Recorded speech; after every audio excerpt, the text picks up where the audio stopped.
Hello everyone, welcome to my YouTube channel future teacher. आज हम पढ़ने वाले हैं गद्यांश पर आधारित प्रश्नोत्तर और इसे समझेंगे इतने आसान तरीके से कि याद करना बिल्कुल मुश्किल ना लगे आपको। तो आज का जो हमारा टॉपिक है वो क्लास 10 का पार्ट है आपका पानी में चंदा और चांद पर आदमी। इसको हम बहुत ही आसान भाषा में समझेंगे। तो चलिए आइए जल्दी से वीडियो शुरू करते हैं। गद्यांश को सॉल्व करने के मैं आपको 3 टिप्स बताऊंगी वीडियो में।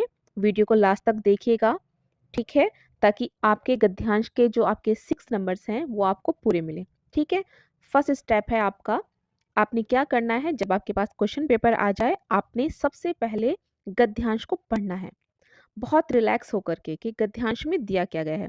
ये मत सोचिए कि मैंने पढ़ा है, मेरा पढ़ा हुआ आया है या नहीं आया। आपने ये पढ़ना है कि मैंने सब पढ़ रखा है, अब मुझे ये देखना है कि ये कौन से पार्ट से आया है। ठीक है, तो चलिए पहले हम गद्यांश को देख लेते हैं कि इसमें दिया क्या गया है। ठीक है, मानवता के संपूर्ण इतिहास की सर्वाधिक रोमांचक घटना के एक एक क्षण के वे भागीदार बन रहे थे। देखिए इसमें क्या कहा गया है कि जो मानवता का पूरा इतिहास है उसमें इसका एक एक पल बहुत ही क्या था, एक्साइटेड था करने के लिए, क्योंकि सब कुछ क्या था, नया था। और हर पल के लिए वो क्या बन रहे थे, भागीदार बन रहे थे, यानी साक्ष्य बन रहे थे वहां पर जो भी घटना हो रही थी। उसके बाद देखिए नेक्स्ट लाइन में क्या कहा गया है, उत्सुकता और कौतूहल के कारण अपने अस्तित्व से ही बिल्कुल बेखबर हो गए थे। देखिए जब हम कोई भी नया काम करते हैं तो हमें उसमें एक्साइटमेंट तो होता ही है ना, और बेचैनी भी होती है कि पता नहीं ठीक से होगा नहीं होगा, हुआ है कि नहीं हुआ है। तो बिल्कुल ये मान लीजिए कि जब वो लोग चांद पर पहुंचे तो वो क्या कर रहे थे, बहुत ज्यादा उत्सुक थे और उनके मन में एक कौतूहल था और आगे क्या होने वाला उससे वो बिल्कुल बेखबर थे। आगे है, युग युग के इस इतिहास युग युग के किस देश और जाति ने चंद्रमा पर पहुंचने के सपने नहीं संजोए। ठीक है ना, युग युग यानी पिछली बीती हुई सदियों से, है ना। हर देश और हर जाति ने क्या चाहा था कि वो चंद्रमा पर पहुंचे, उसको पे चंद्रमा पर पहुंचने के सपने सभी ने सजाए थे।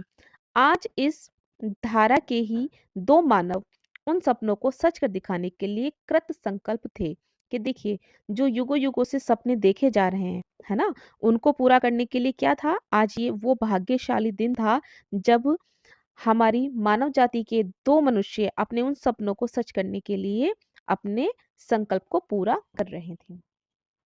मैंने आपको लाइन बाय लाइन एक्सप्लेन इसलिए किया है ताकि आपको इसके आंसर करने में आसानी हो। ठीक है, अब आप समझ गए होंगे कि ये हमारा जो है किस टॉपिक से लिया गया है इस गद्यांश।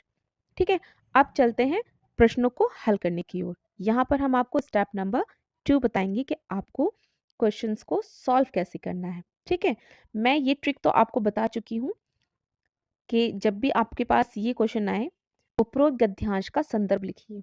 तो आप एक, मैंने अपनी पिछली वीडियो में भी आपको बताया है संदर्भ कैसे लिखना है, बहुत इजी लैंग्वेज में है और मैं हर वीडियो के साथ लेकर भी आ रही हूँ आंसर ताकि आप भूलें नहीं। ठीक है, तो आपने क्या करना है, जो ये मैंने बनाया है टॉपिक सेम ऐसे ही आपने याद करना है। फिर अगर आपका चाहे किसी और टॉपिक का भी आता है गद्यांश तो आपने सिर्फ क्या करना है, उस पार्ट का नाम लिख देना है और उस राइटर का नाम लिख देना है। फिलहाल हम इसी टॉपिक की बात करेंगे।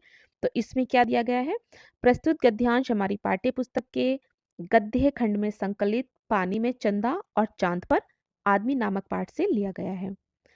इसके लेखक जयप्रकाश भारती हैं। आपने बिल्कुल ऐसे ही लिखना है जैसे कि मैंने आपको स्क्रीन पे आपको नजर आ रहा होगा लिखा है। ठीक है, नीले पेन से आप आंसर लिखेंगे और जहां पर आपकी बुक का नाम आ रहा है, आपके चैप्टर का नाम आ रहा है और आपके चैप्टर के राइटर का नाम आ रहा है, उसको आप ब्लैक पेन से ही लिखेंगे बड़ा बड़ा करके। ठीक है, इससे क्या होता है, आपके प्लस पॉइंट्स ये बनते हैं कि आपके मार्क्स उसमें आपको पूरे मिलते हैं। आपके एग्जामिनर को लगता है कि हाँ भाई बच्चे ने पढ़ा है और बिल्कुल सही आंसर लिखा है, आपका कॉन्फिडेंस झलकता है इसमें, अगर सही भाषा में बोला जाए तो। ठीक है, फिर कहा गया है नेक्स्ट क्वेश्चन में आपको कि रेखांकित अंश की व्याख्या कीजिए। इस क्वेश्चन को बहुत ध्यान से समझिएगा। रेखांकित यानी कि जहां पर भी रेखा खिंची हुई है आपको सिर्फ उसका ही क्या देना है, आंसर देना है। अब मैं आपको दिखा देती हूँ, ये रही 2 लाइन लास्ट की। ठीक है, इसमें आपको दिख रहा है ना, ये सिर्फ 2 लाइन है और इसके नीचे लाइन खींची हुई है और एक यहाँ पर लाइन खींची हुई है। तो आपने सिर्फ इन 2 लाइन का ही आंसर लिखना है। ये नहीं कि अगर उसने आपसे व्याख्या करने के लिए कहा, आप पूरे चैप्टर इसकी जो है पूरे गद्यांश की आप एक्सप्लेनेशन करने लग जाएँ। ये नहीं करना है। जहाँ पर भी अब देखो इस वाले पैराग्राफ में अगर यहाँ दी है तो आप यहाँ कीजिए। मान लीजिए ये आपका गद्यांश एग्ज़ाम में आता है, वो यहाँ लास्ट में लगा करके फर्स्ट में यहाँ ऐसे लाइन खींच दे और आपको क्वेश्चन दे कि उपरोक्त रेखांकित अंश की व्याख्या कीजिए, तो आप जहाँ पर ये रेड कलर की लाइन खींची हुई है, आपने इन्हीं 2 लाइन का आंसर देना है। ठीक है? चलिए कम टू द पॉइंट, हम क्वेश्चन करते हैं।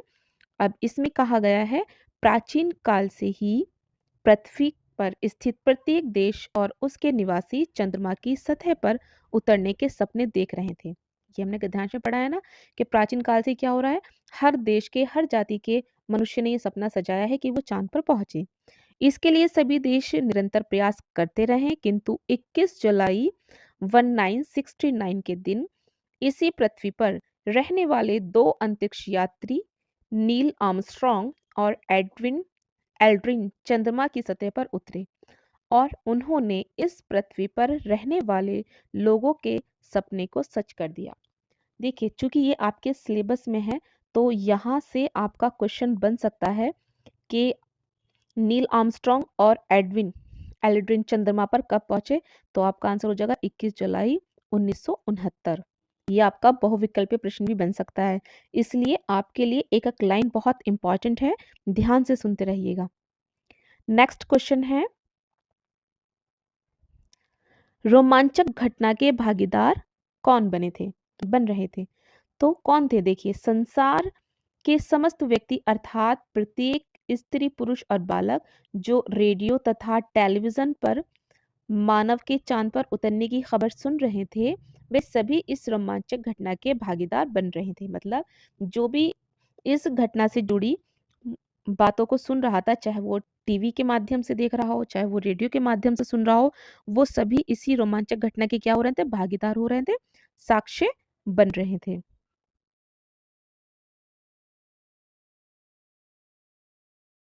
देखिए, जब इंसान प्रयास करता है तो सपने जरूर सच होते हैं। और दोस्तों, ये बात सच भी है, सपने तभी सच होते हैं जब उन्हें पूरा करने का साहस हो। जिस तरह इंसान चांद तक पहुंचा, उसी तरह आप भी अपनी मेहनत से अपने लक्ष्य तक जरूर पहुंच सकते हैं। तो अगर आपको वीडियो पसंद आ रही है तो प्लीज़ वीडियो को लाइक कर दीजिएगा, शेयर कीजिए और कमेंट करके बिल्कुल बताइएगा कि आपको वीडियो कैसी लग रही है। और जिन साथियों ने अभी तक हमारा चैनल सब्सक्राइब नहीं किया है, उनको हमारा चैनल सब्सक्राइब कर लेना चाहिए, क्योंकि अब तैयारी करने के लिए टाइम बहुत कम बचा है और फ्यूचर टीचर्स से जुड़ने के बाद उनके मार्क्स 110% बढ़ेंगे। ठीक है, तो जल्दी से चैनल को सब्सक्राइब कर दीजिएगा। चलिए आप अपनी वीडियो की ओर बढ़ते हैं। चलिए अब नेक्स्ट क्वेश्चन पढ़ते हैं। नेक्स्ट क्वेश्चन हमारा क्या है? ये है हमारा, मानव इतिहास की महत्वपूर्ण घटना कौन सी थी? तो आंसर है इसका, मानव द्वारा चंद्रमा की सतह पर पैर रखना मानव जीवन की इतिहास की महत्वपूर्ण घटना थी। नील आर्मस्ट्रॉन्ग तथा एडविन एल्ड्रियन ईगल नामक यान की सहायता से चंद्र तल पर उतरे थे। तो प्यारे साथियों, ये था हमारा टॉपिक, पानी में चंदा और चांद पर आदमी। मैं आशा करती हूँ कि ये गद्यांश आपको बहुत अच्छे से समझ आ गया होगा और आपने इसको अपनी नोटबुक में नोट भी कर लिया होगा। वीडियो पसंद आई हो तो लाइक और शेयर करना बिल्कुल ना भूलें और हमें कमेंट्स के माध्यम से ज़रूर बताइएगा कि आपको हमारी वीडियो कैसी लग रही है। जल्दी मिलते हैं नेक्स्ट टॉपिक के साथ। Take care, bye bye.